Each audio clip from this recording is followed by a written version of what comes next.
Good morning. I'm sitting here at the window overlooking the farm, waiting for my coffee to finish brewing, and it is very, very cold outside for here.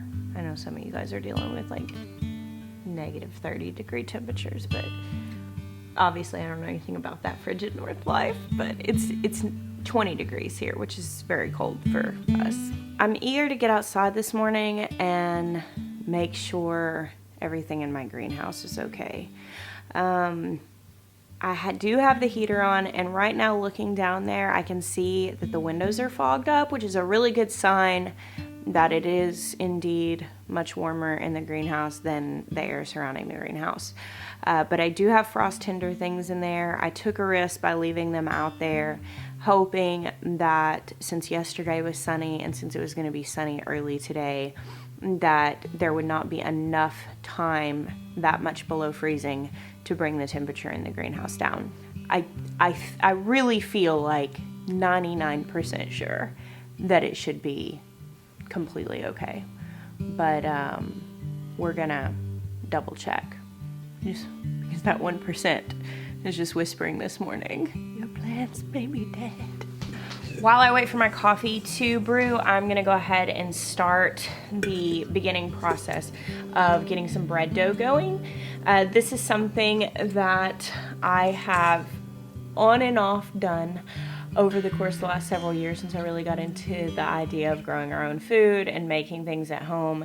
And I've been very motivated lately to really cut out convenience foods, because obviously something like bread might not be a health food. However, it's certainly healthier if we make it at home. It's better for the earth if all of those ingredients aren't having to be shipped to a factory somewhere, produced with preservatives, packaged, shipped to a store, and then purchased by me and brought to my home. If I can just get the ingredients, make the bread at home, it's obviously better all around. So my friend Amanda actually gave me just a really great basic bread recipe. I've had a hard time trying different sandwich breads, finding ones that the loaves are like really consistently good texture, cut well, and this is just a really great basic recipe. And I've shown, you've seen some loaves of bread in my videos. A lot of you have asked for that recipe. And so I actually told Amanda, and she made a video sharing her bread recipe. So I will link that down below so you guys can check it out. And that is what I'm about to do. Don't go that way, Bear. Y'all see all that ice on my driveway? This always happens because the way the driveway runs down and water runs off from underneath this retaining wall. Bear, don't do it. That is super slick. Come on, man. Let's go the other way. I really wanted my coffee to come out here. That's why I waited, so that I could have this nice warm cup of coffee, because it is quite chilly. Hold on, I'm gonna go in there, but I wanted to see what the temp is before I open the door. Oh yeah, it's over 40 in here. It's way warmer in here. No, that's way better in here than it is outside. It's 20 outside and 42 in here. These guys will live another day. Are those weeds? These are, no, they're not weeds. They're peppers and eggplants. What is this? Those are leeks. So this is interesting. I just noticed water dripping, and it's actually condensation across the top of the greenhouse. Because it's so much warmer in here, that there's actually moisture that's pulled up and is dripping from the roof.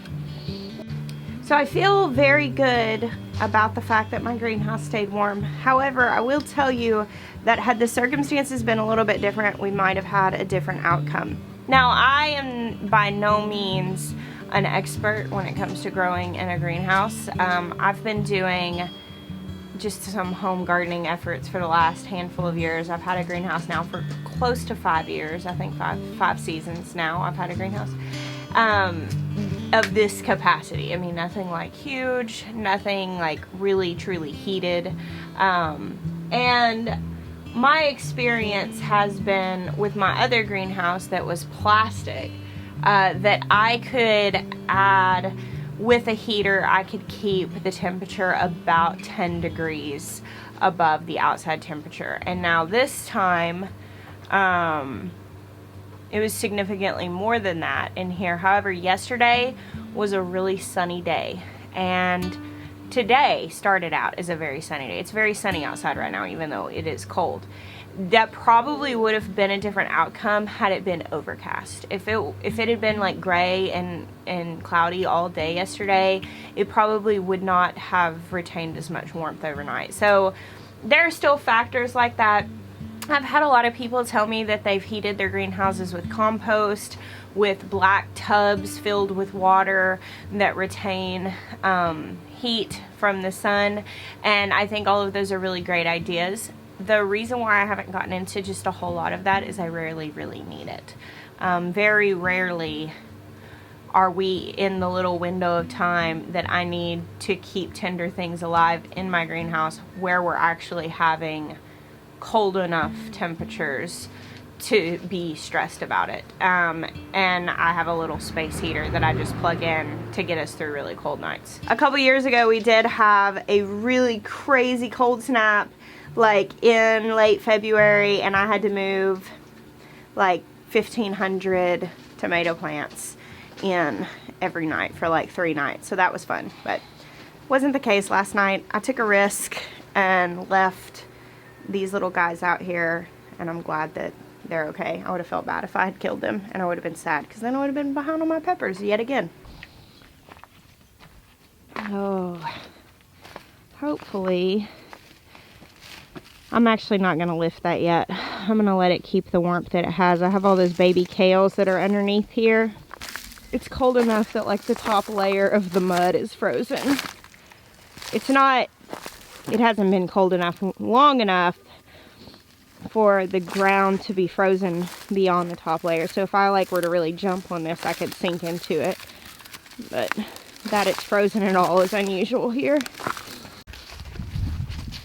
The farm is starting to wake up, but it looks like a lot of the animals are still laying down in their nice hay-filled barns. Look how pretty it is. We have a really packed to-do list coming up, and I'm not really 100% sure in the order that things are going to be getting done. I think that we really need to focus on getting the in-ground garden stuff taken care of, like sooner rather than later, and I'm experimenting with some different methods for that. They will be no-dig methods, but different ground covers and stuff like that. But one thing that I'm just standing here looking at is like we've got to put all the trellises back up and amend our beds. We add compost to them, and we're going to be doing all of that stuff. And it's crazy because like on this cold, frozen morning, it's just kind of like a little pause button on the farm because we're not going to do any of that stuff today or tomorrow with these cold temperatures still coming in. It's just weird when you're right here on the brink of spring and you know that you're just about to have so much to do, but right now you just can't do it. You ready, Bear? Let's go let the chickens out.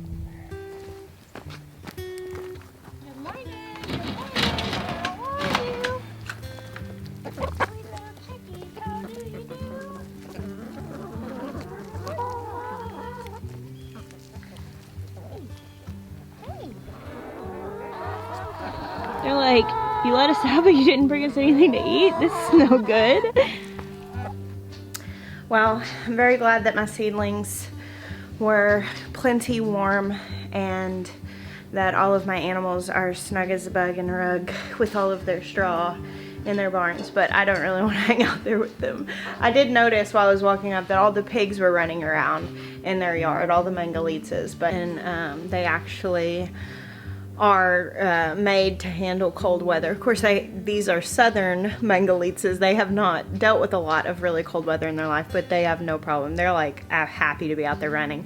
Every time I get worried because it's raining too, like when we're having like a downpour of a rainstorm, I'll be concerned about my animals, you know, and I'll be out looking out on them, and every time the mangalitas are out just like turning flips in the rain. They love it whenever it's cold like this or raining, and they're all running around. So I think it's safe to say that animals are probably tougher than we give them credit for. However, I think it's a good thing to be concerned about the animals that you have. I mean, like, it's our job to take care of them, and I'm just concerned. I just want to make sure that they're okay.